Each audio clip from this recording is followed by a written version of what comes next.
ምንጊዜም ሚዲያ የዕለቱ ጉዳይ ከመጽሐፍት ገበታ ከአድማጮች መድረክ መስታወት የቅዳሜ ወጎችና የተወልደ እንግዳ መደበኛ ዝግጅቶቻችን ናቸው። 703 475 6309 ስልካችን ምንጊዜም ሚዲያ@gmail.com የኢሜል አድራሻችን ነው። ሰብስክራይብ በማድረግ ቤተሰብ ይሁኑ። ምንጊዜም ኢትዮጵያ።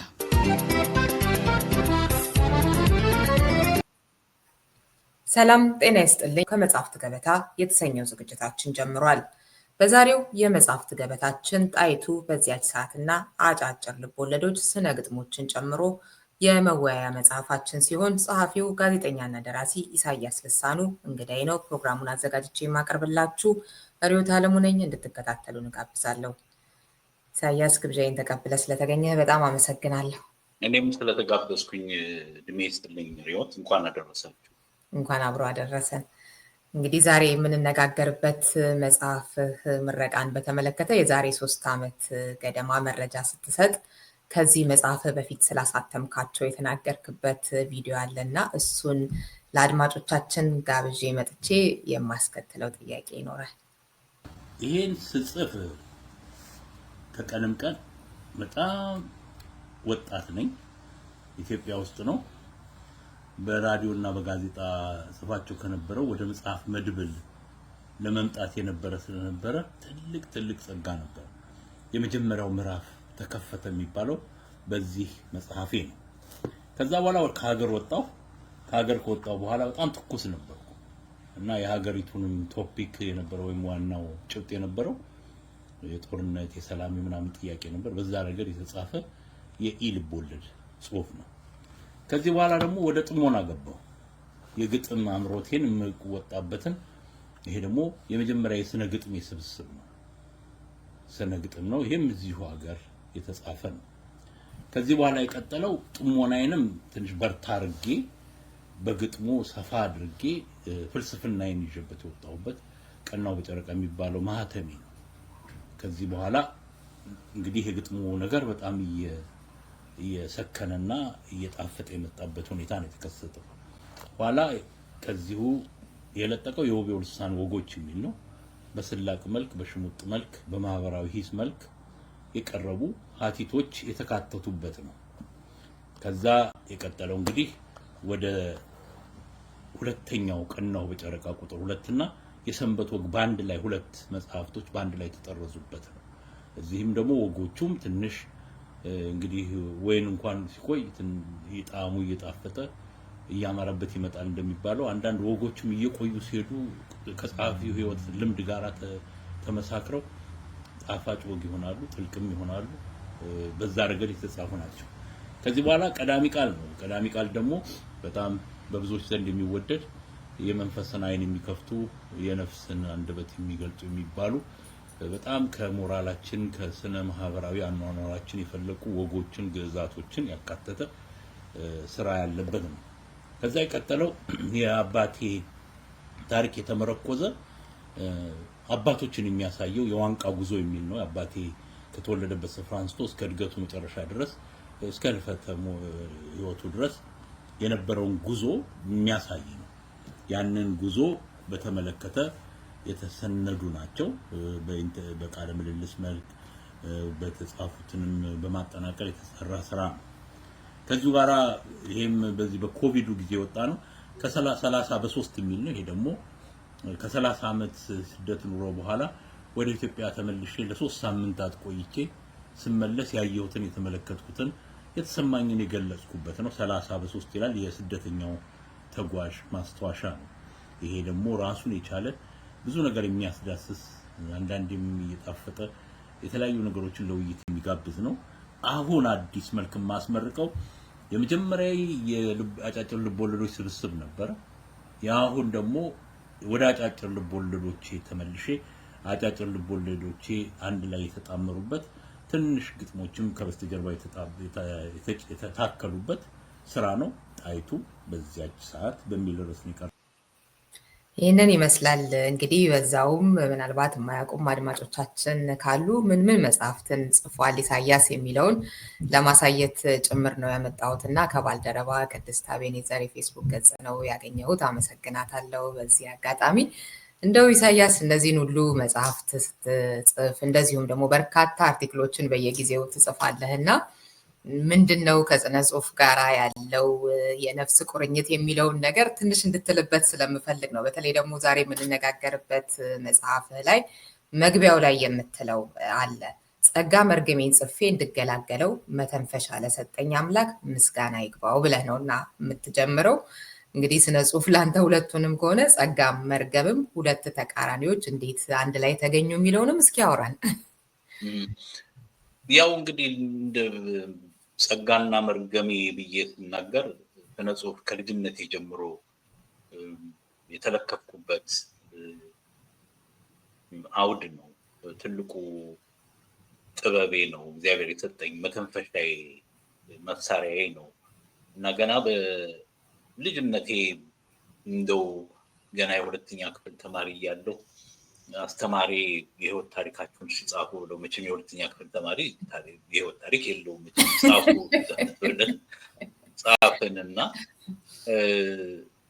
በኋላ አርመው ከመጡ በኋላ እንደውም ስማቸው ትዝ ይለኛል። ቲቸር አቀነዳ ይባላል። እንደው መጀመሪያው መጽሐፌን ማነው እዚህ ሀገር ከመጣ በኋላ ስንቅ የሚለው የግጥም መድበሌ ጀርባው ላይ ተጽፏል ያን ታሪክ እና አነበቡና የኔን ያዙት አልመለሱትም እና በኋላ ማን ነው አንተ ኢሳያስ ይሄንን የጻፈልህ? በአጋጣሚ በዛ እድሜ ደግሞ አባቴም ውጭ የነበረው እናቴም ራሷን ተማሪ ነበረች እና ራሴውን የጻፍኩት እና በዛን ጊዜ እንደ አንተ ራስን የጻፍኩ ማንም አልረዳም፣ ታላቅ ወንድም የለኝም፣ ምንም ሰው የለኝም እና መልሼ እና አንተ አሉኝ በዚህ ከቀጠልክ ጎበዝ ደራሲ ይወጣል እና ጻፍ አሉ። የአማርኛ አስተማሪ ናቸው። በዛ እድሜ ተከሉብኝ። እንዲሁ ለበጎ ነገር የሚተክሉ መምህራን እስከ እድሜ ልክሽ ይከተሉሻል። ተከሉብኝ። ያችን ያሏትን ቃል ይዤ ወጣሁ እና አስታውሳለሁ በዛን አመት መጨረሻ ላይ በረፍት ልክ የዚህ ክረምቱ ረፍታችን ሲመጣ ቤታችን ከተደረደሩት መጽሐፍ መካከል አርያ የሚለውን መጽሐፍ አወጣሁኝና ባላለቀ ደብተሬ ጀርባ በኩል አርያ ብዬ ጽፌ ደራሲውን ኢሳያስ ልሳኑ ብዬ እንዳለ ሙሉውን መገልበጥ ጀመርኩ። ያ ጀማምሬ ነው። ከዛ በኋላ ይገርምሻል ስበሳጭን ቤተሰቦች በኋላ በጣም ነው የሚናገሩት። ምንድነው አርፈት ትምህርትን አትማርም? እኔ ተደብቄ ጽፋለሁ። ትንሽ ድምጽ ተመረ እንደውም ተደብቄ ጽፋለሁ። አንድ ጊዜ እንደውም የጻፍኩት ከእጅ የዋለ ወርቅ ከመዳብ ቁጥር ነው የሚል ቲያትር ይመስለኛል 6ኛ ክፍል ላይ ነው ተውኔት ጻፍኩኝና እናቴ አግኝታብኝ ቁርጥርጥ አድርጋ እሳት ውስጥ ጨመረችብኝ እና ወጥቼ ጨረቃን የምወደው በዛ የተነሳ ነው። እንደውም ወጥቼ አልቅሼ እንደው ስነ ጽሁፍን ብተው እግዚአብሔር አንተ ውሰደኝ እንጂ እኔ ምንም ለዚህ ምድር አረፍ ብዬ ለራሴ ቃል ገባው። ቃል ኪዳን እልህ ነው ሲቀደድብህ ያ የጻፍከው የምትወደው ነገር። አዎ እና ደግሞ በቃ መግለጫዬ ነው፣ በቃ የኔ ነው፣ ምንም ነገር የለኝም፣ በቃ እሱ ነው ህልሜ። ከዛ ጊዜ ጀምሮ እኛ አስተማሪ ከለከፉኝ በኋላ ጀምሮ ይሄንን ጸጋ ተቀበልኩት።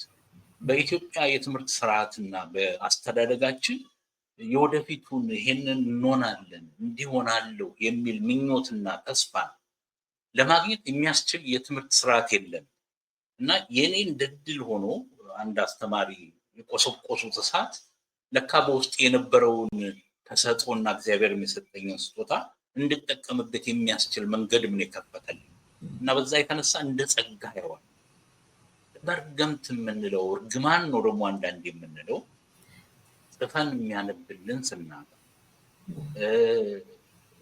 ተቀባይ ሲጠፋ እና ሁልጊዜ የምንጽፍና ኮሜዲን ውስጥ የምናስቀምጥ እኔ በህይወቴ ታሪክ ውስጥ ባለፉት አመታት በሙሉ ሚዲየም አገኘሁ አላገኘሁ ፕላትፎርም ኖረኝ አልኖረኝ ሁሌ ጽፋለሁ ማንም ያንብበው አያንብበው እሱ ጉዳይ አይደለም፣ የኔ ፈንታ አይደለም ብዬ ራሴ ጋር ቃል ገብቼ ነው የምጽፈው።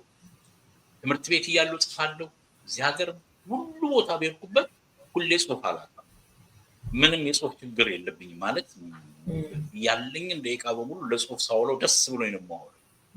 ሻይ ጠጥቼ ቡና ቤት ውዬ ስገባ ነው የምናደደው እንጂ እኔ ስጽፍ የባከነ ቢመስል አዎ እንጂ ስጽፍ እሱ ነውና መርገምቴ ግን እዛች ቦታ ላይ ሲሄድ አንዳንዴ የጻፍሽም ወይም የጽሁፍ ስራ እየሰራሽም የምታውቂው ጓደኛሽ ናኑ ጣሻይን ጠጣ እባክህ ምንድን ነው የምትሰራው ምናምን እንደ ስራ የማይቆጥረው አብዛኛው ማህበረሰብ አለ። እና ያን ነገር አንዳንዴ እንትን ያደርገናል፣ ይወጋናል፣ እንደሾህ ሆኖ ይነካል። በዛ ምክንያት ነው አንዳንዴ እርግማንም ነው ላወጣው አልችልም፣ ልተወው አልችልም። እና ታስታውሻለሽ የደራሲው ታሪክ ላይ ሲራክ በቤት ውስጥ ሾህ ሲሆንበት ተቀባይ ሲያጣ እንደ ቄብ ዶሮ ጋሽ ባሉ ይለዋል። እንደ ቄብ ዶሮ እንቁላሏን መጣያ እንዳጣች ዶሮ ዙሪያ ሲዞር እንዲህ አይነት ስሜቶች የሚሰሙት ጊዜ አለ። ማህበረሰባችን ባለመታደል አንዳንዴ እንዲህ አይነት ስሜት እንዲሰሙን የሚያስችሉ ግፊቶችንና ጫናዎችን ያደርግብናል። በዛ የተነሳ አንዳንዴ እርግማን ነው ላወጣው አልችልም፣ በቃ የኔ ነው፣ እንደ ልጅሽ ነው፣ ከአብራክ የተገኘ ነው፣ ያንን ልታወጧችን እና ለዚህ ነው ጸጋና መርገም ያልኩት። በህይወቴ በቃ ተልኮዬ የነፍስ ጥሬ ስነ ጽሁፍ ነው ብዬ ነው የማምነው የተቀበልኩት። ደስ ይላል በጣም። አድማጭ ተመልካቾቻችን 9 አጫጭር ልቦለዶች እና 16 ግጥሞችን የያዘው ባለ 219 ገጾች ጣይቱ በዚያች ሰዓት ላይ ከጸሐፊው ኢሳያስ ልሳኑ ጋር እየተወያየን ነው። ላይክ ሼር ማድረጋችሁን አትርሱ። እስኪ የመጀመሪያው አጭር ልቦለድህን እንጀምርና እንግዲህ ያው እንደጠቀስኩት 9 ያህል ናቸውና ሁሉንም ማዳረስ አይቻልም፣ አንብቡት አድማጮቻችን። ግን እንደው አንዳንዶቹ ላይ የተወሰነ ሀሳብ ለመለዋወጥ ያህል የመጀመሪያው እስከ ካኩማ ነውና ካኩማ ደግሞ በኬንያ የሚገኝ የስደተኞች መንደር። ኢሳያስ እዛ ነበር እንዴ እያልኩ ነበር። እንዴ ነው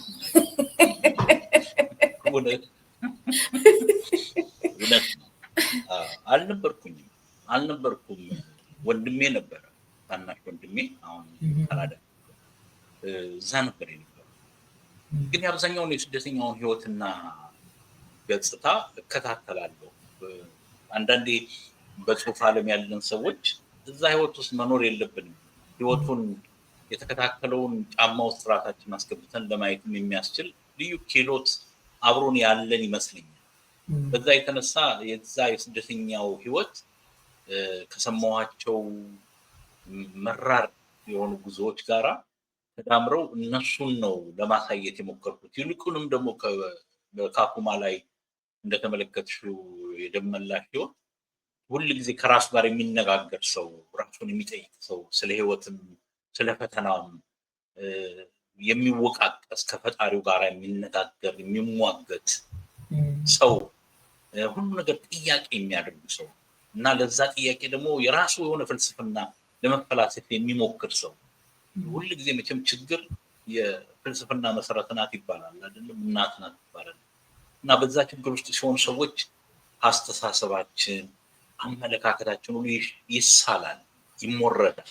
እና ያንን ሁሉ ያካተትኩባቸው ናቸው። እና አንዳንዶቹ ኤክስፒሪየንሶች ከወንድሜ ጋር አንዱ በውይይት አብረን እንዴት እንዳሳለፈ ምን እንዳለ የት አካባቢ እንደሆነ ከሱ የወሰድኳቸው ናቸው መረጃዎቹ። ግን ያው ታሪኩን በመፍጠር ረገድ ከዚህ ቀደም ከተሰማው ካጋጠሙኝ ነገሮችም ጋራ አብሮ ተያይዞ የቀረበ ነው። የስደተኞች ህይወት ገና አልተጻፈም። የኛ በውጭ የሚገኘው በስደት የሚገኘው የጸሐፊው እና የደራሲው ያለው ከፍተኛው ኃላፊነት ይሄ ዘመን ያልፋል። ይሄንን ዘመን ግን የሰነደ፣ ይሄንን ዘመን ግን የገለጸ፣ ይሄንን ዘመን ግን በአግባቡ በሚገባው ቋንቋና የታሪክ ልኬት ውስጥ አስገብቶ የቀረጸ ደራሲያን ገና ብዙ የለም። በሱ ረገድ ብዙ ሊሰራ ይገባል። ደግሞ እያንዳንዱ ታሪክ እንዴ ቁጭ ብለሽ ስታወሪው ሰውን እዚህ ሀገር የተለያዩ ሰዎችን አውጥቻለሁ። በኬንያ የወጡ፣ በጅቡቲ የወጡ፣ በየመን የወጡ እዚህ ያሉ እንዴት እንዳለፉት ታሪካቸውንና ሁኔታቸውን ስንሰማ እኔ የምለው ልብ ወለድ እኮ ምንም አይደለም የምትይበት ደረጃ ነው። ራሱ ህይወት ልብ ወለድ የሆነበትና የሚገለጽበት ደረጃ ነው እና ገና አልተሰራም እና የዛ ኤክስፒሪየንስ መነሻዬ ነው ወደፊት በሰፊው የሚሄድበት ፍኖት ነው እያምናለሁ። በኔ የኛ ኃላፊነት በውጭ ያለን የደራሲያኑ ኃላፊነት እንዴት ኖርን ዋሽንግተን በተለያዩ ስደተኞች ከዋሽንግተን አንስቶ እስከ ጅቡቲ ከዋሽንግተን አንስቶ እስከ የመን ሰና እንዴት ነው የኖርነው ያንን ህይወት የመግለጽ ያንን ህይወት የመሰነድ ኃላፊነትን ጭምር ነው። ከዛም በመነሳት ነው እንደመነሻ እስቲ ደመላሽን ለወርወር ያሉና ካኩማን ይሳቡበት ምክንያት በጣም ልክ ነው። የስደት ህይወት የሚገርም እኮ ነው። በተለይ ደግሞ ይሄ በተለምዶ ህገወጥ የሚባለውን አይነቱን ስደት አልፈው የሚመጡ ሰዎች ታሪክ እጅግ በጣም የሚገርም ነው እና በቅርቡ አትፍረድ ላይ እንግዲህ ውይይት ሳደርግ ነበረ ከጸሐፊው ራሴላስ ጋር እና የመሐመድን ታሪክ ጽፎ የሚገርም ነው። እንደዚህ አይነት በጣም ብዙ ሊጻፉ ይገባል እንዳልከው እዚህ ሀገር ያለው ራሱ የአውሮፓው የአሜሪካው እንደዚህ ብዙ ሊባልለት የሚችል ነው እና መግቢያው ላይ የምታስቀምጠው የናዲም ሀሺም ጥቅስ አለ። ስደተኛ ቀየውን የትውልድ ስፍራውን ብቻ አይደለም ጥሎ የሚሸሸው ትዝታውን፣ እድገቱን፣ ይልቁንም ነፍሱንም ነው የሚለውን አባባል እና የሚያሳዝን ነው በጣም ምንድነው ተጥሎ የሚሸሸው የሚለውን ነገር ሲታሰብ ራሱ በጣም በርሽን ቆልፈች ስትወጪ ከሀገርሽ በተለያየ ምክንያት ሰው ሀገር ውስጥ ስንወጣ እኔ የምልሽ አሁን ሳስበው ወደኋላ እኛ ቲቸር አቀነዳ የአማርኛ አስተማሪ ጸሐፊ ሆነ ያሉኝ ውቅያኖሴ ነበር። ልዋኝበት የሚገባኝ ውቅያኖስ ነው ኢትዮጵያ። እዛ ውቅያኖስ በዋኝ ነው እድገቴም ፍሳዬም ጸጋዬም ሊታይ በስደት አይደለም። በስደት በመውጣቴ አንዱና ትልቁ ግሬን የተሰናከለ ለእኔ ብቻ እንግዲህ ይሄንን ብዬ ማሳቀር የሁሉንም ስደተኛ ህይወት ነው። ስደተኛ ሁለንተናችንን ጥለን ነው የምንወጣው። ምንም የቀረን ሀብት የለም። ነፍሳችንን ለማትረፍ በተለያየ ሀገር ተሰማርተን ሪሌቲቭሊ ማለት በአንጻራዊነት ምግብ በልተን ለብሰን ልንኖር እንችላለን። ነፍሳችን ግን እዛው ነው። ያችን ነፍስያችን እዛው ኢትዮጵያ ውስጥ የተፈጠርንባት ምድር ውስጥ ነው የምትቀረው። እንደውም ይባላል ብዙ ጊዜ ኢትዮጵያኖች ለምንድን ነው ከሀገራቸው ከወጡ በኋላ ኢትዮጵያ የሚመስል እንግዲህ ልጃቸው እዛው ስለተቀበረ እንደሌላው ማህበረሰብ አይደለም ይባላል። አዎ ሌላው ቀርቶ የምግቡ ራሱ ሁኔታ ምግባቸው ነው ይዘው የሚሰደዱ ሲባል ብዙም ከዚህ ካለው ነገር ጋራ የመገናኘት አይነት ነገር የለም ካበላል ጀምሮ አይደለ የተወሰኑ ሰዎች ካልሆኑ በስተቀርና እሱ ነገር ሁሉ ያንን የመናፈቅ አሁን ያልከውን ነገር የሚያሳይ ነው የሚመስለኝ። በጣም ዩኒክሊ ደግሞ ኢትዮጵያን እኔ ሁላችንም እንደምናምነው ራሱ መጽሐፉም ራሱ ለኢትዮጵያን ምግባቸውን ሰጥተዋቸው ነው የሚለው። የተለየ ምግብ እንዳለን ይባላል ማለት ጤፍ እንጀራ ኢትዮጵያዊ ነው። እኔ ሌላ ሀገር ጋግሮት አላየሁኝም። አሁን እንግዲህ ፓተንት እንዳውሱ እየታገሉ ሆላንዶች እየሰጉን ነው። እየታገሉብን ነው እንጂ የራሳችን የሆነ በጣም ልዩ የሆነ ድንቅ የሆነ ተፈጥሮ አለን እና ትስስራችን ጥብቅ ነው። ሌላው ሀገር የለውም ማለት አይደለም። እኔም ስለማውቀው ስለኔ ሀገር ግን ሳወራ እትብታችን እዛው እንዳለ ነው እና ሽሽታችንና ስደታችን እጅግ አሳዛኝ ነው። እንደው ፊዚካሊ ማለት በአካል የሚደርስብን ስቃዩ ምንም ማለት ነው። በመንፈስና በነፍሳችን ጭምር ነው የምንሰደድ። ያ ነው ከባዱ ነገር። ያ ነው ሁልጊዜ አንድ ቀን እኔ የምልሽ እንደሆነ ውይይቱ እንዳይረዝምብን እንጂ ለምሳሌ ኢትዮጵያውያን እኮ ከስንት ዓመት በፊት የመጡ ጨምሮ እስካሁን ድረስ ያለ ነው አንድ ቀን ኢትዮጵያ እንገባለን ብለን ኑሯችን ሳንኖር እኮ ነው የምናውቀው። ወደ ኢትዮጵያ የመመለሱን ነገር ራሱ እንደያዘው ነው ቁጭ የሚለው የኛ ማህበረሰብ። እንደሌላው ህብረተሰብ አይ በቃ እዚሁ ተዋህጄ ከዚሁ ከወልኬሳው ህዝብ ጋር አብሬ ቋንቋውን ተናግሬ ዝም ብዬ እየኖር አላቅም ወደኋላ አልመለከትም የሚል ህብረተሰብ የለም። አንድ ቀን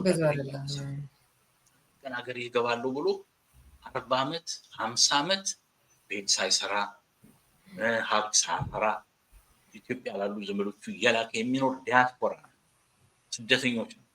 እንዲህ አይነት መንፈስ ነው ያለ። ይሄ መንፈስ የትም የለም። ሌሎቹን እንመልከታቸው። አብዛኛው የእስያ ስደተኞች ይመጣሉ ስማቸውን ይቀይራሉ፣ ኑሯቸውን ያደርጋሉ፣ አበቃ። የሚቀጥለው ትውልድ ወደዛው ነው። የኛ ግን የሚቀጥለው ትውልድ እንኳን ወደ ሀገሩ እንዲሄድ የምናደርግነን እና ነፍሳችንም ጥለናት ነው የምንወጣው። ስንሰደድ በተለየ መልኩ የኛን የሚገልጹ ባህሪያት ያሉ ይመስለኛል። በዛ የተነሳ ነው እንግዲህ ደመላሽንም ላይ አንዳንዱ እንደ ፍልስፍና የተጠቀምኩባቸውና እንደው በውይይት በውስጥ ቋንቋ የገለጽኳቸው ለማለት ነው። ቆንጆ አድርገህ ነው የገለጽከው። ብዙ ሀሳብን የሚያጭሩ ጥያቄዎችንም ታነሳለህ በደመላሽ አማካኝነት እና እንደው ግን ጥያቄ የነበረኝ ቅድም መለስከው እንጂ ችግር ሰውን ያሰላል አይነት ነገር ያልከው አለ። እንግዲህ ለዛ ደመላሽ ሰልቶ ይሆናል ብለን እናስብና ምናልባት ደመላሽን ኢሳያስ የራሱን ነገር ጭኖበት ደመላሽን ሳይሆን የሚመስለው ኢሳያስ እያናገረው ነው አይነት ነገር እንዲሰማኝ ሆኖ ነበር። የሚናገረው ነገር ምናምን የሚያጭራቸው ጥያቄዎች በጣም አሪፍ ናቸው፣ እንድናስብ የሚያደርጉ አሪፎች ናቸው። ግን ደመላሽን ባክግራውንዱን እንደዚህ የመጣበትን ስናይ እንደዚህ አይነት ሀሳቦችን የሚያብሰለስል አይነት ሰው ሊሆን ይችላል ወይ አይነት ነገር ትንሽ ጥያቄ ነበረኝ እና ቅድም ያልከው ችግር ስለያደርጋል ተጭኘው ይሆናል። አዎ በእርግጠኛነት ተጭኘዋለሁ። እንደውም አንዳንድ ቦታ ላይ እንደ ሶስተኛ ሰው እናገርበት እዛው ላይ አስተውለሽ እንደሆነ ከሱ እሱ ኮንቴንት የሚያደርጋቸው በላይ ራሱ ደራሲውም ላዩ ላይ ያክልበታል እና በብስጭትም ጭምር ኢሳያስ የገፋበት እንደ ዳማ ጠጠር ገፋው ሊባል ይችላል። አሁን ኢሳያስ ይገኝ እሱን አልተጠቅሜያለሁ። ትክክል እንደው እዚህ ጋር ከምታነሳቸው እንግዲህ በመጽሐፍ ውስጥ ከሚታዩ የተለያዩ ጭብጦች ውስጥ እዚሁ እስከ ካኩማ ላይ አንደኛው የህይወት ትርጉም ነው እና የህይወት ትርጉምን በተመለከተ የምትናገረው ነገር እስኪ ላንብበውና ለአድማጮቻችን በዛው ትንሽ ብንባባልበት ደስ ይለኛል። ትልቅ ጉዳይ ስለሆነ ማለት ነው። እንደ እንጀራ አባቱ ክፋት ባይሆን እንደርሱ እርግማን ባይሆን መድረሻዬን አውቅ ነበር ይላል። የህይወት ትርጉም እንዳይገባው ስላደረገው ያመሰግነዋል። ለነገሩ ህይወትና ትርጉም እየቅል ናቸው። ህይወት ትርጉም ይኑራት ያለው ማን ነው? ሲጀመር ልትፈተት ልትተረጎም አልተፈጠረችም፣ እንዲኖሩባት ተሰጠች እንጂ። ህይወትን እንገንዘብሽ እንረዳሽ ባሏት ቁጥር ታኮርፋለች። ትኖራለህ አርፈህ ኑር ትላለች። ከልጅነት አንስተው ይነግሩናል። በትምህርት ተመረቅ፣ ሀብታም ሁን፣ ግብ ይኑርህ ይባላል። በእነዚህ ግድግዳዎች ዙሪያ ታጥረን ባጠርነው አጥር በገደገድነው ግድግዳ ውስጥ ስንሽከረከር የህይወት ትርጉም ይህ ነው ብለን የገዛ ራሳችን እስረኞች ሆነን እንቀራለን። ጠበንና አጥብበን የገዛ ህይወታችንን ሳናውቃት እሷም ሳታውቀን ባዕድ እንደሆንን እንለያያለን። በቅጡ ሳንተነፍስ አየሩን እንኳን ሳናጣጥመው እናልፋለን። በዚያ ዙሪያ ከገደገድነው ግንብ ቀደን መስኮትና በር መስራት ገዶን የኑሮ ትርጉሙ የህይወት ግቡ እስረኞች ሆነን ልባችን እንደሻቀለ አንድ ቀን ሁሉም ያልፈንና ቦታ ተለዋውጠን ዝም እንላለን። ሆድ ዕቃችን እንኳን እንዴት እንደሚሰራ የነርቭ ጉዞና ሽርሽሩን ምን እንደሆነ ስልቱና ዜማው ሳንረዳ ውጭውን እንዳየን ይመሽብናል። ትርጉሙ ቀርቶብን ፈጣሪው እንጂ ተፈጣሪው ትርጉም ለማወቅ አልተፈጠረም የመባሉ አንድምታም ይህ ነው። የፈጣሪውን ዓላማ ሳያውቁ የተፈጠሩበትን ግብ ማሰብ ቅዠት ነው። ልደትና ሞትን በመዳፉ ያልያዘ በተባራሪ ወሬው አወኩኝ ብሎ ይዋኛል ትላለህና እንግዲህ ስለ ህይወት ትርጉም ኢሳያስ እስኪ ትንሽ እንትን እኮ ነው እንግዲህ የድርሰቱ ዓላማና የስነ ጽሁፉም ዓላማ የጸሐፊው ዓላማ ሁልጊዜ ህይወቱን ለመተርጎም የምናደርገው ብቻ በዛ የትርጉም ሂደት ውስጥ እንግዲህ በዛ ደራሲው እዛ ውስጥ ሆኜ መለከተውና ሳየው እውንም ፈጣሪው ነው እንጂ ዓላማውን የሚያውቀው ተፈጣሪው ዓላማውን አላውቀውም። ፈጣሪው ዓላማ ሰጥቶት ይሆናል ለሱ ለፈጠረ ዓላማ ሊኖር ይችላል እና ትልቁና አብዩ ነገር አንድ እዚህ ሀገር ያለ ጸሐፊ አዳም አንደኛውና አዳም ሁለተኛው የሚለው ነገር ምንድነው? ይሄ ትንሽ ድምጽህን አዳም አንደኛውና አዳም ሁለተኛው የሚለው ነገር አንድ እዚህ ሀገር ያለ ደራሲ ዴቪድ ብሩክ ይባላል። የኒውዮርክም አንደኛ እሱ ላይ አንድ መሰረታዊ የሆነ ነገር እዚህ ሀገር ስንመጣ ተማር፣ ዲግሪያዝ፣ ስራያዝ እንዲሁን እሱ አዳም ኤ ነው። አዳም አንደኛው እዚህ ምድር ላይ ስንኖር ትርጉም ግን የለውም። ልክ ስንሞት ወደ ህልፈተ ህይወት ስንሄድ ደግሞ የሚነበብልን ዮሎጂያችን ላይ ደግሞ ርሩ ነበሩ፣ ከሰው ወዳጅ ነበሩ፣ ምናምን ነበሩ ነው የሚባለው።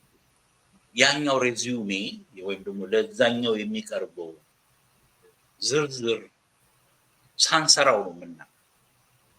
ጨዋ ነበሩ፣ ሰው አክባሪ ነበሩ የሚባለው ኋላ ላይ ያልነበረውን በሙሉ ነው እንደሱ የሚባለው እና ሙታይ ወቀሰው ተብሎ አንዳንዴ ይወደሳል ዝም ብሎም ኤግዛክትሊ ተለምዷዊ ሆኗል።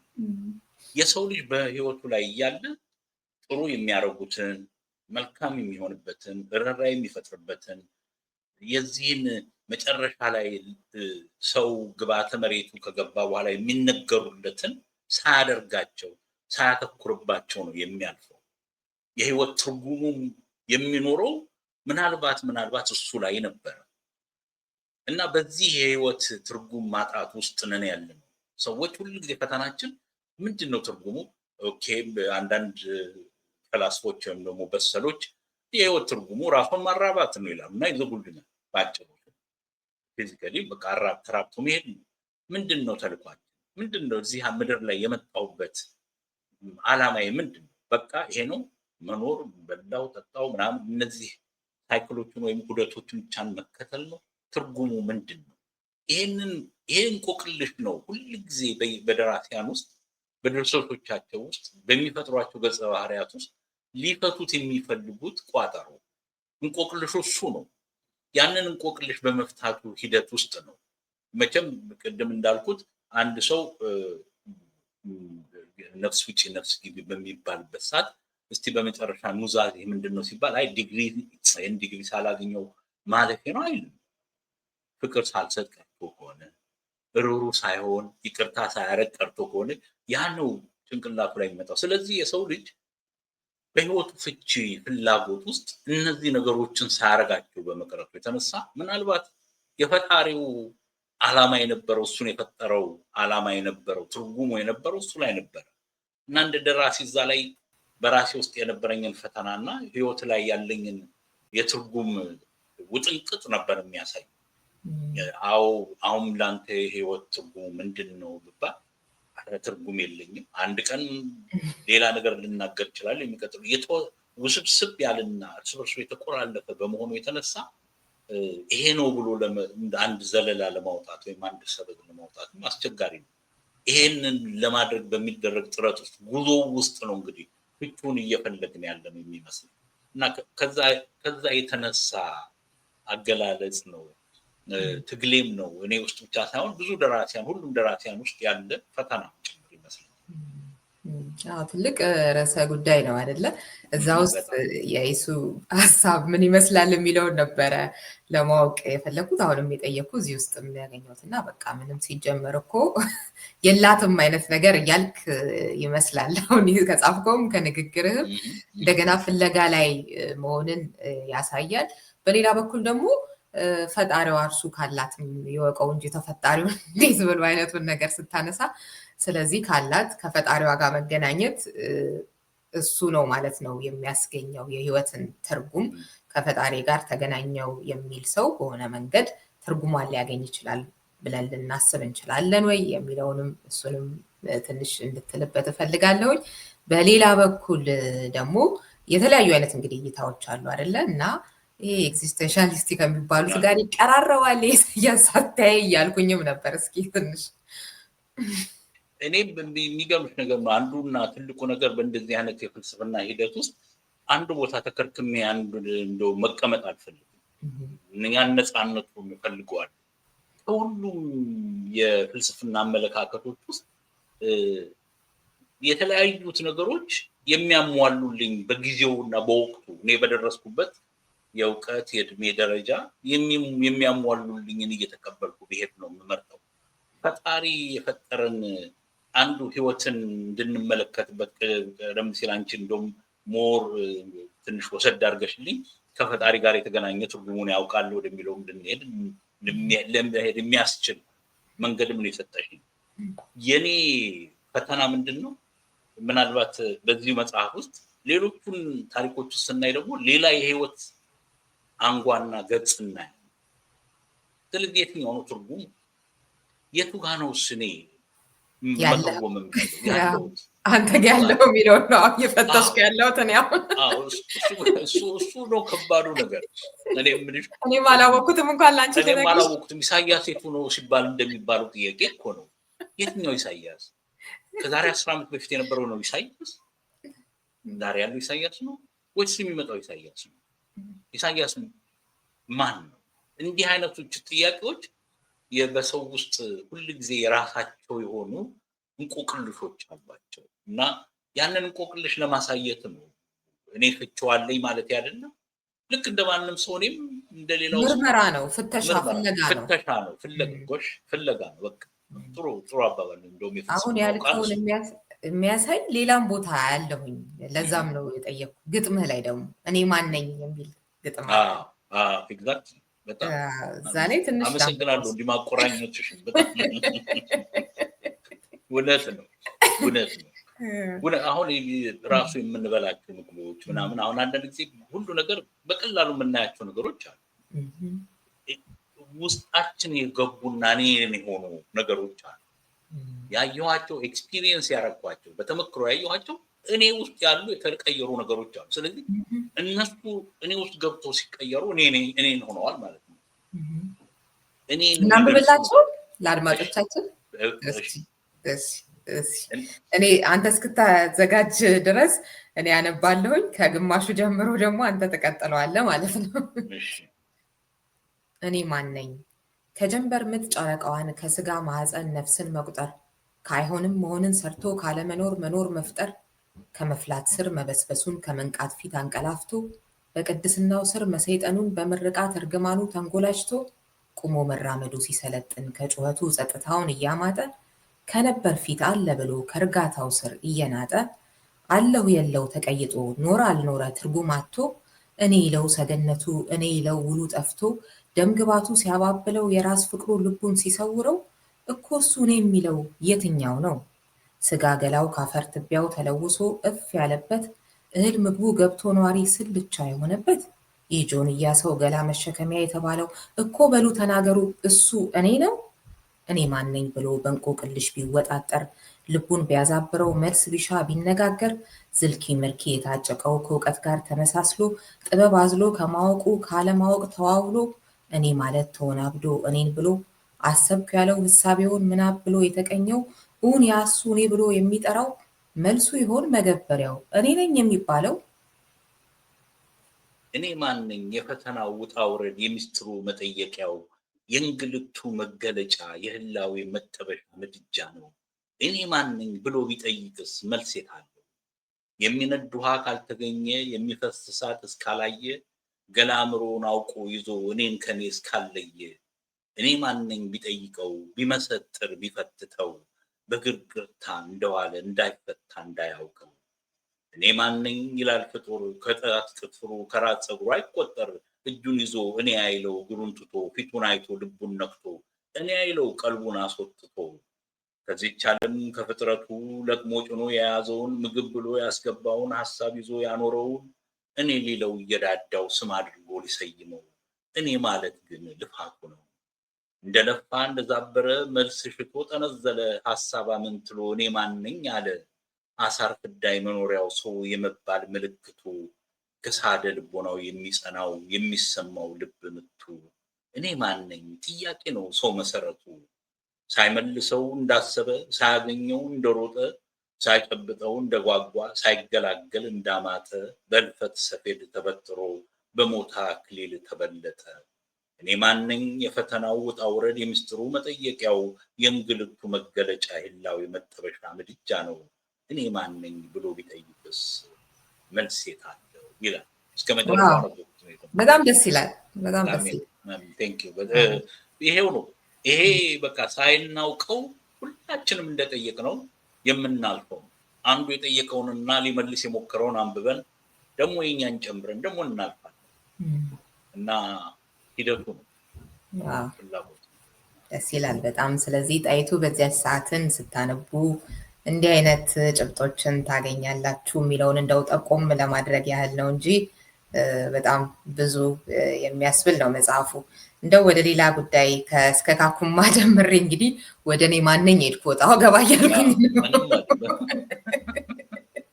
የሆነ አንዳች የሚያያይዝ ነገር አላቸው ብዬ ስላሰብኩ ነው። በተለይም ከምላሽህና እንደው እስከ ካኩማ ላይ ሌላው በጣም የገረመኝ ነገር ይሄ የተገናኙበት መንገድ ከአጎቱ ጋር ያገናኘህበት እሱ በራሱ በጣም ይገርማል። ዝም የሚያስብል መጨረሻው ላይ በቃ ባላሰብከው አይነት መንገድ የህይወትህን እንቆቅልሽ ሲመለስ እዛ ቦታ ላይ ደመላሽ ስለሆነው ነገር አያውቅም ነበር አይደል? እዛ ምንጃር ጥያቄ ተፈጥሮበት ነበር የቀረው ገበያው ላይ እና ምናልባት ሁሉንም ነገር ላለማውራት ነው አድማጮቻችን ያንበቡት ምን እያልኩኝ እንደሆነ እና እዛ ጋር ካኩማ ላይ ይመለስለታል እና በጣም የሚገርም ነገር ነው። እሱን ያገናኘህበትን መንገድ ገርሞኛል እና ይሄኛው ላይ ብቻ ሳይሆን እንደው አጠቃላይ አጫጭር ታሪኮች ሌሎች የስነ ጽሁፍ ስራዎችም ላይ ምናብ ወይስ ደግሞ ይሄ የተኖረ ህይወት ቅድም ከወንድምህ ያገኘኸው አንተ የሚኖርከው ሌላውም ነገር የትኛው የበለጠ ያመዝናል፣ የትኛው የበለጠ ይስብሃል የሚለውን እሱንም ትንሽ ብትልበት ደስ ይለኛል። በጣም አመሰግናለሁ። በመጀመሪያ እንዲህ አንብቦ እንደዚህ ብልት የሚያወጣና የሚሰነጣጥቅ ሰው ብዙ ስለማላገኝ በጣም አድንቅ ያለው በጣም ጥሩ ነው የተመለከተው። የኔ አብዛኛዎቹ አጫጭር ልቦለዶች መጨረሻ ወይም ኤንዲንጋቸው ብዙ ጊዜ በአድናቆት በመደመም እንዲያልቁ የሚያልቁ ናቸው። ስትፈጥራቸው በሱ ማይንድሴት ነው የምትፈጥረው። አጫጭር ልቦለድ ድሮም መጀመሪያም ስጽፍም የአሁነኛውም ስጽፍ መጨረሻቸው እንዳየሹ እዚህ መጽሐፎች ዘጠኞቹንም በተቻለ አቅም ያ ሰርፕራይዝ ኤንዲንጉን ወደዋለሁ። ክራፍቱ ላይ እሱ በጣም ትልቅ ተጽዕኖ እንዳለው አካል ማለት ስንማርም እንደነ ሄነሪ አይነት ጸሐፍቶችን ነው የዛ የጽብሩ የጊፍቱ ታሪክ የምታውቂው ይመስለኛል። ብዙዎችም የሚረዱት ይመስለኛል። ብዙ ጊዜ በሀገራችን አጫጭሮቹ ልቦለዶችን በእንደዚህ አይነት ጥበብ ብዙ መከሸንና መቀሸር በጣም አስቸጋሪ ሲሆን አይቻለሁ፣ ተመልክቻለሁ እና ልፋቱም ለዛ ነው የአጫጭር ልቦለዶች ልፋቶቼ ላይ ለረጅም ጊዜም ቆይቼ ሳወጣም መጨረሻቸው ነው የሚያስጨንቀኝ። ብዙ እንደ ጸሐፊ መጨረሻው በጣም ያስጨንቀኛል። ይሄን መጨረሻውን ካወቅኩት መጽሐፉ ምናልባት ቀለል ሊል ይችላል። መጨረሻው ምናቤ ነው። የሰዎችን ታሪክ መስማት በአንድ በኩል ይጠቅም ይሆናል፣ ግን ብዙ ጊዜ ከምናቤ ነው ታሪኩን በምን በኩል ቢጠናቀቅልኝ ቢያልቅልኝ ይሻላል እና ተደራሲው ደግሞ አንብቦ ወይ ጉድ ብሎ እንዲያቆም ያ ፍላጎት በጣም ይመራኛል፣ ይገባኛል። በስነ ጽሁፍ ዓለም በተለይ አጫጭር ልቦለድ ስጽፍ በዛ መሰረት የተሰሩ ናቸው ብዙዎቹ። መጨረሻቸው ኤንዲንጋቸውን ፕሬዲክት ማድረግም ያስቸግራል። መጀመሪያ ላይ ለሚያነባቸው ሰዎች አንዳንድ ፍንጮች እሰጣለሁ ምናልባት።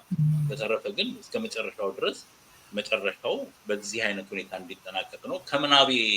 ምናቤን በጣም ከመለጠጥ እና ከሰዎች ታሪክ ጋር ከማገናኘት የተፈጠረ ይመስለኛል። ያ የደመላሽም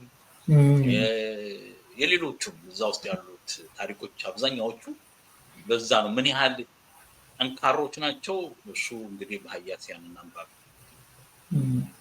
ስለዚህ ስትጽፍ ብዙ ነገር የምትቆየው አእምሮ ውስጥ ገጸ ባህሪዎቹን ታሪኮቹን እንደዚህ እዛ ላይ ነው ወይስ ደግሞ ከመጣ በኋላ ወደ ጽሁፍ መሰረዝ መደለዙ መጀመሪያ ከነበርክበት በጣም ርቆ ሊጠናቀቅ የሚችለው አይነቱ ነገር? እስኪ እሱንም አጫውተን ትንሽ።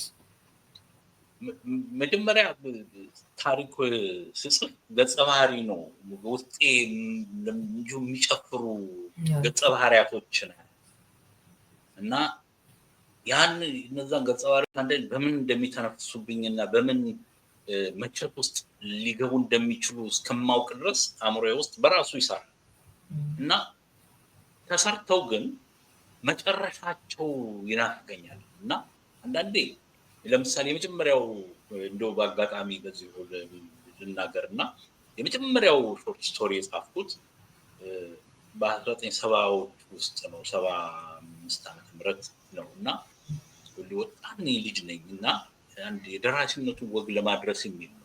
እንደውም በዛን ጊዜ መስከረም 11 እና 11 ትዝ ይለኛል 10 እና 11 በጣም ትልቅ ነገር ስለሆነ ነው ይሄን አዲስ ዘመን ጋዜጣ ከሳንቀስ ጎን ነው የወጣው እና በጣም ነው በቃ ራሴ ምንም እንደው በአየር ላይ የነበነንኩ ነው መሰለኝ። ያው በመጀመሪያ ጊዜ ነው ወጣ እንደ አጋጣሚ አዲስ ዘመን ሄጀን የሰጠሁት እና በዛን ጊዜ ደግሞ ከሳንቀስ ጎን አይወጣም ወለድ እና ገርሞን ለሁለት ጊዜ ነው የወጣው። ሁለት ቀን ነው በተከታታይ ክፍል አንድና እሱን ስጽፍ ነው የመጀመሪያው ኤክስፒሪየንስ ትዝ የሚለኝ።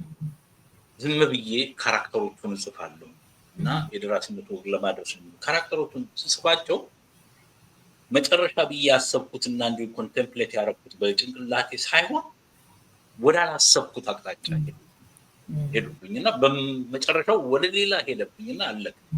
እዚህ ውስጥም የምታያቸው አንዳንዶቹ እንደውም አንዱ ድርሰቴ እንደውም ቆምጬ አውጥቼዋለሁ። ካራክተሩ ወዳልሆነ አቅጣጫ ሄዶብኝ አለቀ። የነበረኝን ነገር በቃ አስቆመኝ። ምን ልሄድ አልቻልኩም እና ለራሴ ፈተና ውስጥ ገባሁ እና ካራክተሮቼ ናቸው የሚወስዱ። አንዱን ካራክተር ጨምቄ ከያዝኩኝ በኋላ በሱ ካራክተር ከሄድኩኝ መጨረሻውንም ራሱ ነው ዕጣ ፈንታውን የሚወስነው። እኔ ብዙ ግፊት አላደርግም፣ ግን ያ ካራክተር በራሱ የሚሄድባቸው መንገዶች እንዲህ ቢሆን ብዬ ከማስባቸው ውጭ ነው ብዙ ጊዜ የሚሄዱብኝ እና በእንዲህ አይነት መልክ የተቀረጹ ናቸው። ቀድሜ ግን የማስበው ገጸ ባህሪያቶችን ነው። በውስጤ የተወሰኑት ናቸው ፍር ሲሉ ያኔ ነው እንግዲህ አይ አንዱ ደግሞ መጥቷል እስቲ እንጻፈው ብዬ ወደ ወረቀቱ ላይ የሚሄድ እና እንዳልሽው መጨረሻውንም ዕጣ ፈንታቸውንም በራሳቸው እንዲወስኑ የማስችልበት መንገድ ብዙ ጊዜ በግድ እጅ ጠምዝዣ አልጨረስም። በዛ በኩል አለ እንደዚህ የስኬለተን ሰው አይደለሁም ልቦለድ ስጽፍ። ይሄ አንዳንድ ማለት ቀደም ተከተሉ ይሄን እሱን ለልቦለድ አይሰራል። ብዙ ጊዜ እንደሱ እንኳን ባረገው በቃ አሁን ከዚህ ቀጥሎ እንዳይሆን አይሄድም መሀል ላይ ቆም ማለት ወደ ሌላ አቅጣጫ ይሄዳል። ወይ ደግሞ ሌላ ካራክተር ከመካከሉ ይመጣብሽና እኮ ደስ የሚል ካራክተር መሀሉ ላይ ብቅ እና እንዴ ደግሞ እቺን ዋኬት መጣች እና ራፍቱ ልክ እንትን ነው የሚመስለው መንገድ ላይ ምናምን ደግሞ እቺን ዋኬት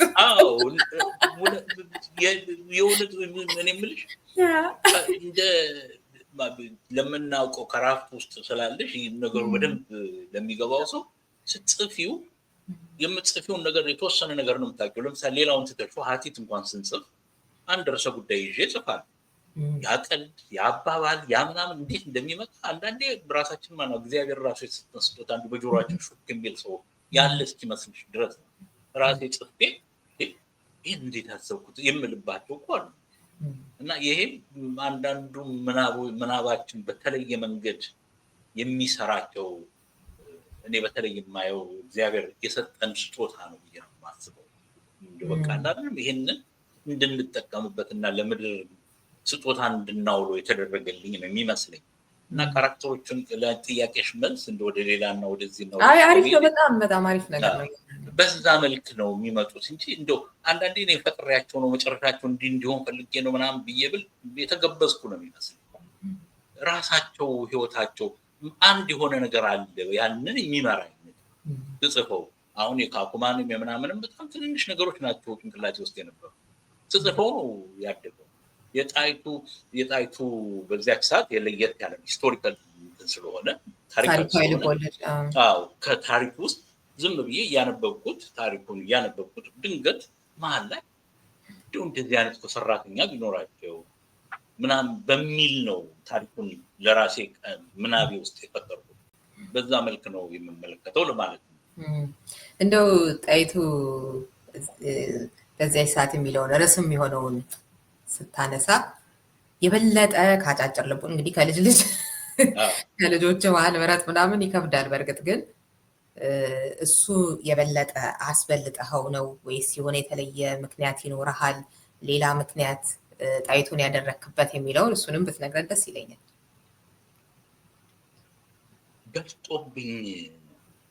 በልጦብኝ በለጠብኝ የምለው በቃ ሳላውቀው የእቴጌ ጣይቱን ካራክተርና የሴትነት አንበሳ የመሆንን ነብር የመሆንን ባህሪ በወደድኩት።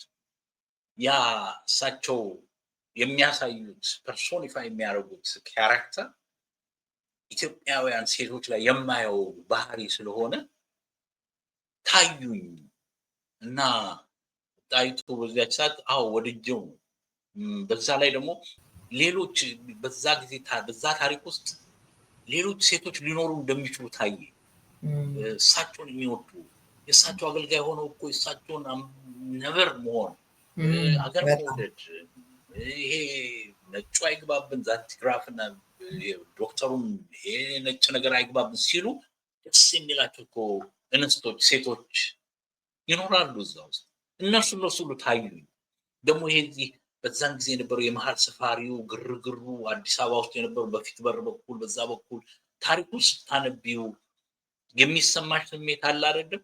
እዛ ውስጥ እኚህ አንዲት ኢትዮጵያዊት ንግስት ጦር ሜዳ ሄደው የጦር ስልት አስተምረው ትልቅ ጀግንነት የሰሩ እንስት ንግስት እሳቸው አጠገብ ይታየኝ ያ ታሪክ ያድባሉ እና በብዙ መልክ ሊታዩ የሚችሉ ትልቅ ሴት ናቸው። የኢትዮጵያ እንደው ለኛ ተምሳሌ የሚሆኑ ናቸው እና ያ በዛ ምክንያት ነው ጣይቱ በዚያች ሰዓት ስለው ወድጄው ነው ፈልጌው ነው። በጣም የሚወደድኩት ታሪክ ነው። ማበላለጥም በእርግጥ ይከብዳል። ምናልባት የጸጸት ጥላ የሚለው ለእኔ ደግሞ አንደኛው ሆነብኝ። የጸጸት ጥላ በጣም የሚገርምሽ ነው። እሱ ይኸው አሁን ጥሩ ነገር አመጣ። የጸጸት ጥላ በድልድይ ውስጥ በዛን ክፉ ጊዜ እኔ ልጅ ነኝ ስል ወደ እናት ገባ እንዳትኝ የሆነትን ስለሆነ ነው እና ታሪኩን ሰምቻለሁ። ከዛ የተረፈ ልጅ እንዳለ አውቃለሁ። ከመገደል ቤተሰቦቹ አልቀውበት እሱ በገደሉ ውስጥ በራስ መኮንን ድልድይ ውስጥ አርጎ ተረፈ ሲባል ልጅ ሆኜ የሰማሁት ታሪክ ነው። በኋላ ግን ሳስበው እሱን የገደለው ሰውዬ ልጁ እኮ ውስጡ ሊሆን ይችላል። ልክ እንደሆነው በዛ አጋጣሚ በተፈጠረው ሁኔታ እንግዲህ ታሪኩን አልናገርም። ያው አድማጩ ተደራሲው ራሱ አንብቦ እንዲረዳው ግን ያንን የታሪክ የምጸት የህይወት ሽሞት ተቃርሞውን አየሁበትና ሪሊ በቃ እንትኑ ይታየኛል። በዛ በቀውጥ ወቅት የተረፈበት ሁኔታ አጋጣሚ ከዛ በኋላ ኑሮ ደግሞ እንደገና ተመልሶ የህይወት አዙሪቱ እና ያንን ወቅት የሰማሁት ስቶሪስ መሆኑን ሳልነግርሽ ይቻላል ብዬ ነው። ያ የእውነተኛ ታሪክ ነው። እዛ ራስ መኮንን ድልድይ ላይ ማታ ወጣቶች የኢህአፓ ልጆች ተብለው በላያቸው ላይ ወረቀት ተደርጎባቸው በሚገደሉበት ጊዜ ወደ ታች ይወድቃሉ እና በዛ ወድቆ የተረፈ ሰው እንዳለ ስለሰማሁ ይገርማል። ግን ይህንን መነሻ አድርጎ እንደዛ አይነት ውብ የሆነ ስራ መስራት ያው ብዙ ምናብህን ተጠቅመ በጣም በጣም ደስ ይላልና በቃ ወድጃቸዋለሁ ብዙዎቹን። በጣም በተለይ የጣይቱን ግን በቃ ሁለቱ ትንሽ እንትን አሉብኝ ተወዳደሩብኝና ከጸጸት ጥላ ጋር ያኛው ወደ ጣይቱ በዚያች ሰዓት ትንሽ ብንቆይበት ደስ ስለሚለኝ እሱ ላይ ትንሽ እንባባል። ቅድም ያልከው አለ ሴቶች ሌሎችም ሴቶች እኮ አሉ በሚል ተነስተ ያው የምናብ ውጤት የሆኑ ደግሞ ግን ደግሞ በሰዓቱ የነበሩ ሰዎችን የሚወክሉ ገጸ ባህሪያት ፈጥረ የምታነጋግራቸው የተለያየ ድርጊት የምታስፈጽማቸው አሉና ትርፌ በተለይ እንዳልከው በቃ እንዴት በጣም ደስ የምትል ገጸ ባህሪ ነች። ከጣይቱ ጋር በምን አይነት መልኩ እንደቆመች እንደውም በዛኛው ሳይድ ብትቆም እንዴት እንደምትጠቀምና ካለችበት የኑሮ ሁኔታ አንጻር አስበን ግን ደግሞ እንደዛ አይነት በቃ ከእሳቸው ጋር ነው የምቆመው፣ የእሳቸውን ህልም አውቃለሁኝ፣ የእሳቸውን ፍላጎት አውቃለሁኝ የሚል አይነት ስብዕና እና በጣም የማረከችኝ ነች። በነገራችን ላይ ትርፌ ጣይቱ በዚያ ሰዓት ሳነብ በዛ ላይ ደግሞ ትርሲት አሉ እሳቸው ደግሞ ተቃርኗል። አዎ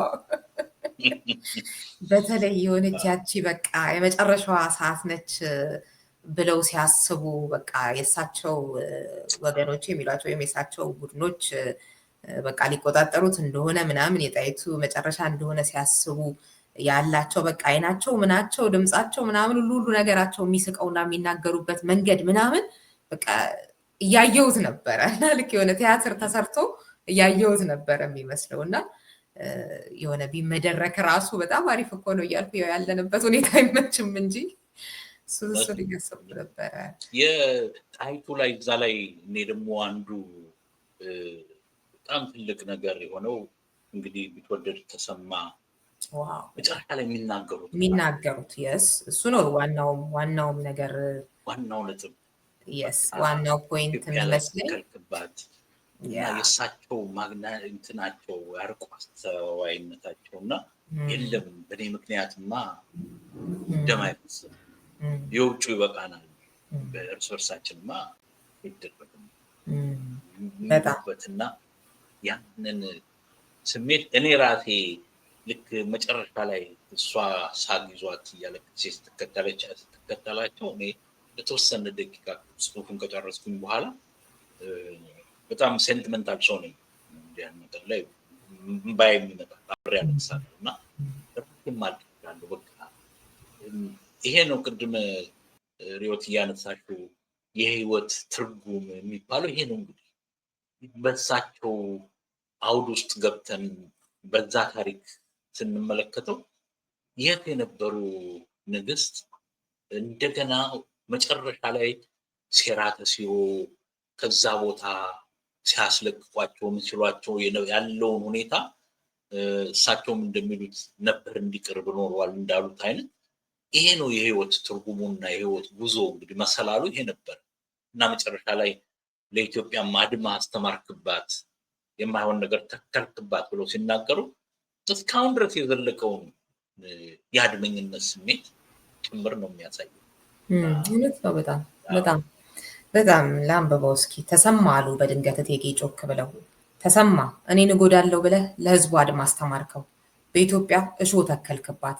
ለሰው ይመስለዋል እንጂ አንተም ዛሬ መስሎ ነው እንጂ ወደፊት አንተም ታገኘዋለህ። እኔስ በቃኝ። እኔስ ከእንግዲህ ትውልድ ሀገር ይስደዱኝ፣ መንገድ ስጡኝ፣ ይበቃኛል። የልሳግ የያዛቸው መሰለ። ንግግራቸው ተገታ። ከመቀመጫቸው ተነስተው በድንገት ወደ አፄ ሚኒሊክ በህመም ከተኙበት መኝታ ክፍል አቅጣጫ ሲሄዱ ትርፌ ተከተለቻቸው። ትርፌ አይኗ በርበሬ ይመስሏል። ቢትወደድ ተሰማና አጃቢዎቻቸው እቴጌ ተነስተው ሲወጡ ጎንበስ ካሉበት መለስ ብለው እልፍኙን ለቀው መውጣት ያዙ። እኔን እጎዳለሁ ብለህ ለህዝቡ አድማ አስተማርከው፣ በኢትዮጵያ እሾህ ተከልክባት የሚለውን ትርፌ እያሰበች እያለቀሰች እቴጌን ተከተለቻቸው ይላልና በጣም የሚገርም በቃ ትልቁም ነገር እሱ ነውና የእውነትም በቃ እንዴት እስካሁንም ድረስ እንደገለጽከው መርዝ የሆነ ነገር እንደሆነ አንዳንድ ጊዜ ቀላል መፍትሄ ተብለው የሆነ ነገርን ለማለፍ ተብለው የሚበጁ ወደፊትን የማያስቡ ትውልድን የማያስቡ ነገሮች ወይም ለቀላል ቡድናዊ ፍላጎት ተብለው የሚደረጉ ነገሮች እንዴት እሾህ መትከል እንደሆነ ሀገር ላይ ደስ በሚል መልኩ የተቀመጠበት ነውና ደስ ይላል በጣም ይሱዬ። እኔ ብቻ እንዳልይዘው ግን አንተ በጣም አይ በጣም አልኩት እኮ ነው። እሺ አሁን ደግሞ ወደ ሩጫው እንሂድ እስኪ። ሩጫው ላይ ደግሞ የ81 ዓመት አዛውንት ሆነሃል ደግሞ። አየሽ ሩጫው እኮ ይሄ ነው የስደት ቅድም መጀመሪያ ላይ ያነሳ ነው። በስደታችን እኮ ህይወት ውስጥ የተለያየ ፋሴቶች አሉ አይደለም? ገበሮች አሉት ያኗኗራችን። የአረጋውያኑስ እድሜው ገፋው ኢትዮጵያዊ ስደተኛ እንዴት ነው የሚኖረው? የነሱ ህይወት በጣም የሚገርም ህይወት እኮ ነው። የነሱ ህይወትም አልተጻፈም። አሁን አንዷ በጣም ልቦለድ በእነሱ አካባቢ የጻፍኳት ናት እና የሚገርም የህይወት ምዕራፍ ውስጥ ናቸው። ኢትዮጵያ ውስጥ ትልልቅ የነበሩ ለኢትዮጵያ ባለውለታ የነበሩ እዚህ የአረጋውያን መኖሪያ ቤት ውስጥ ቁጭ ብለው ጠዋትም እስከ ማታም በመስኮት ፀሐይ ያዩ ወይም ወጥተው ደረጃ ወርደው ከታች ቤንች ላይ አግዳሚ ላይ ተቀምጠው ሰው አይተው የሚገቡበት የህይወት ምዕራፍ ውስጥ ሆነው የሚታየውን ነገር የመግለጽ የማሳየት የመሰነድ ኃላፊነቱን ጭምር አለብን የምንጽፈው ሰዎች እና ያንን ለማሳየት ነው ሩጫው የሚለው እና ትንሽም አኗኗራቸውን ለማሳየት የሞከርኩበት ይመስለኛል። ምን ያህል እንግዲህ እንደተዋጣልኝ ባላውቀውም በዛር በጣም ተዋጥቶልሃል። በጣም ነው በቃ እንዳልኩ ነው 81 ዓመት አዛውንት ሆኖ ነው በትክክልም የጻፈው። ስሜታቸው ይጋባል በጣም እና በተለይ አንደኛው ልጃቸውማ በቃ ከደወለም ምንም ስለሱ ከሰሙም የቆየበት ጊዜ፣ አንደኛዋ ልጃቸው ደግሞ በቃ ደውላ ከ3 ወር በኋላ ከቻልን ብቅ እንላለን አይነት ነገር ስትል በቃ አባባሉ ከቻልን የሚለው ብቸኝነታቸው በቃ ከዛ ሁሉ ከሰው መከበብ ተወጥቶ አሁን ያሉት አንድ የኩባ እንደዚሁ ደግሞ አዛውንት ራሞን ጋራ የሚያደርጉት ቃለ ምልልስ ራሱ በጣም ደስ ይላል እና በጣም ያሳቸው ውስጥ ደግሞ ሁሌ የማይረፈት የዛ የሚካኤል እንትኑ ትግሉ በእርጅና ህይወት አሜሪካ ሀገር ውስጥ ሰው የሌለበት ማለት ነው። በቃ ምንም ሰው የለም። ኢትዮጵያ እኮ ነው የምልሽ በጣም ይሄ ኤክስቴንድድ የሆነ ፋሚሊ ስላለ ሰውም ተሰብስቦ መንደሩም አብሮ ነው የሚለው። እዚህ እኮ ብቻ ነው የሚቀረው። በቃ ምንም ሰው የለም። ዙሪያ የምታዩ ቴሌቪዥን ከቴሌቪዥን ውጭ እንዳልኩት ያው አንድ የኩባ ሰው ወይም የሌላ ሀገር ሰው እዛው አብሮ የሚጫወት ሰው ይኖር ይሆናል። በተረፈ ግን ያ ድሮ የነበረ ኔትወርኩ ሶሻሊ የነበረን በሙሉ አድባሩ በጠቅላላ የለም። በጣም ከባድ። እኔም ብዙዎቹን እዚህ ሀገር እንዲሁ ለማውራት ሞክሬያለሁኝ። የብዙዎቹ ፈተና ቀላል፣ ይስቃሉ፣ አዎ፣ ጨዋታሉ ለጊዜው፣ አዎ፣ ግን ተመልሰው ባዶ ቤት ውስጥ ይገባል፣ ቀዝቃዛ ቤት ውስጥ ይገባል እና ፈተና ነው። ያ ፈተናን ለማሳየት ነው። እንደውም አልተሰራበትም። ብዙ የሚጻፍበት ርዕሰ ጉዳይ እንደሆነ ይሰማኛል። በጣም በጣም እንዴት ነው እየኖሩ ያሉት ትልልቅ ስራ እንዳልከው የሰሩት አዛውንቶቻችን እዚህ የሚለውን ነገር ሲታይ በጣም በእርግጥ ካወዳደር ነው የበለጠ የሚያሳዝን ሊሆን ይችላል የሀገር ቤቱ። ግን ደግሞ በቃ ባለችው በየትኛውም ነገር በተለይ ቤተሰቦች ካሉ ብዙዎች አብረው የመኖራቸው ነገር በራሱ ትልቅ ነው። እዚህ ስትመጣ ደግሞ ያው መብላት መጠጣቱ እንደዚህ ያለ የአዛውንት መጦሪያ ውስጥ መግባቱ ግን ደግሞ ምን አይነት በቃ ብቸኝነት የሞላበት አሳዛኝ ህይወት ውስጥ እንደሆነ የሚኖሩት ቆንጆ አድርገህ ያሳየህበት ነው እና ሀዘን ብቻ ሳይሆን ሳቅም አለው ደግሞ። ከሳቁ ክፍል ትንሽ ባነበው አይሜል ህይወት ነው፣ ሞትም ሞት፣ ሁለቱም የየቅል የራሳቸው ናቸው። እንግዲህ እያወሩ ነው መላኩና ያው ኢትዮጵያዊና ኩባዊ አዛውንት ማለት ነው እና ሜል የሚሉት መላኩን ነው ኩባዊው። በመሀል ድንገት ሉክ ዛት ቢዩቲፉል ሌዲ ኤሚሊያ አለ ራሞን ከአረጋውያኑ ከመኖሪያችን ህንፃ ከዘራዋን ደገፍ እያለች የምትወጣውን ኤሚሊያን እያየ አጠር ያለችና ነጭ ሽበት የወረሰው ፀጉሯ ጨብረር እንደማለት ቢልም ወደ ግንባሯ ላይ አግድም ቀጭን ሐምራዊ ሻሽ አስራበታለች። በኮረዳነቷ አጥር ምጥን ማለቷ እንጂ ልቅም ያለች ቆንጆ እንደነበረች ገጿ ይናገራል። ራሞን ሲያያት አንዳች መፍዘዝ ይወርሰዋል። በዚህ እድሜው ላይ ልቡ እንዲሯጭ መሆኑ ሁሌ ይገርመኛል። አንተ ግን መቼ ነው ደም የሚቀዘቅዘው? የ80 ሳይሆን 18 ነው የምትመስለው። ኤሚሊያን ስታይማ አለህ ነገር አልኩት። ይስቃል፣ ሳቅም ይወዳል። ኤሚሊያን አሻግሮ በአይኑ ይከታተላታል። ሀሳቡ፣ ቀልቡ፣ መንፈሱና ነፍሱ ተጉዘዋል። አለ ድምፁን ከፍ አድርጎ ከንፈሩን አሞጥሙጦ ራሱን እየሳመ። መናገሩን ያወቀ አልመሰለኝም። ሄርሞሳ ብሎ ነው አለ ድምፁን ከፍ አድርጎ ከንፈሩን አሞጥሙጦ ራሱን እየሳመ። መናገሩን ያወቀ አልመሰለኝም። ቆንጆ ማለት ነው በስፓኒሽ። አሁን ይችን አሮጊት ምኗ ነው ቆንጆ የሚባለው አልኩት። ሆን ብዬ ላበሳጨውን። ውበትማ ማንም የለም፣ ሁሌ የምነግራትንና ምላትን ብታስታውስ እሷን የመሰለ ሴት የለም ነበር ይላል ራሞን እንደሞቀጭት ብሎ። ብዙ ሊግባባትና ሊያግባባት መሞከሩን አውቃለሁ። ችግሩ የመርሳት በሽታ የአልዛይመር የሚሉት ስላለባት ራሞን ቀን በቀን የሚላትን እንደ ጎረምሳ ወደድኩሽ የሚዘምርላትን አንዱንም ቃል ሳትይዝለት ትቀራለች። ዛሬ የተነጋገሩትን ነገር ይወስዳል። ይሄ እንግዲህ አብሮ ከእርጅናው ጋር ከእድሜው ጋር የሚመጡ ተግዳሮቶች ናቸው። እነዛንም ሁሉ ነው ለማሳየት በዚህ ውስጥ ይሄም ሁሉ ፈተና እኮ ባልና ሚስት እኮ ቁጭ ብለው ማን አንተ ማንሽ አንቺ የሚባባሉበት ጊዜ እኮ የሚያሳዝን ተፈጥሮ ራሷ የምታሳዝን በጣም እንዴት እኮ አሳዛኝ ፍጥሮች እንደሆንን በቃ ይገርማል በጣም እና እሱ በጣም ያሳዝናል። በሌላ በኩል ደግሞ በዛ እድሜ ራሱ በቃ መላኩ ይገረሙበታልና እሱ ግን በቃ ምን አይነት ፍላጎት እንዳለው በዛ እድሜ ራሱ ሲያያት እንዴት እንደሚሆንና የሰው ልዩነት አንዳንዴ ልብ አይሞትም የሚባለውም ነገር እሱንም እያየሁኝ ነበረ። መጨረሻው ላይ በጣም የምንወደው ነገር ደግሞ መጨረሻው ላይ እንደዚህ የመጨረሻችንም ነገር ከዛ ጋር የተያያዘ ይሁን የሚያስብል አይነት የምትሰፋፋው ነገር አለና ትርጉም የሚገኝለት ነገር ስትጨርሱ እጅግ በጣም የሚያሳዝን የሶስቱንም እናያለን። ኤሚሊያንም ራሞኑንም እንደገና መላኩንም እንዴት ተደርገው ደግሞ መጨረሻቸውም ደግሞ እንደሚስተሳሰርም የምናይበትም አይነቱ ነገር የሚገርም ነገር አለው። ምክንያት የምታበጅለት ለእያንዳንዱ ነገር ለምን ሆነ የሚለውን በቂ ምክንያት የምናገኝበትም ነገር እሱም አንድ የወደድኩት ነገር ነው እና ሩጫው ላይ በጣም ደስ ይላል። እንግዲህ ከሩጫው ጋር ራሱ በተያያዘ ላነሳቸው የምችላቸው ውስጡ ያሉ የተለያዩ ጭብጦች አሉ። አንዳንዴ ለዚህ ነው ወይ ራሱ የሚያስብለው ነገር ልፋት መሮጥን እንደዚህ የመሰልክበት ነገር አለ። ብዙ ነገር ቅድም የህይወት ትርጉም ጋራ ሊገናኝ የሚችለው ውልህን አትረሳም እያልኩኝ ነበር። የትርጉሙ ፍለጋ አሁን ሁሉም ቦታ ነው ያለው። እውነት ነው። በጣም ትክክል።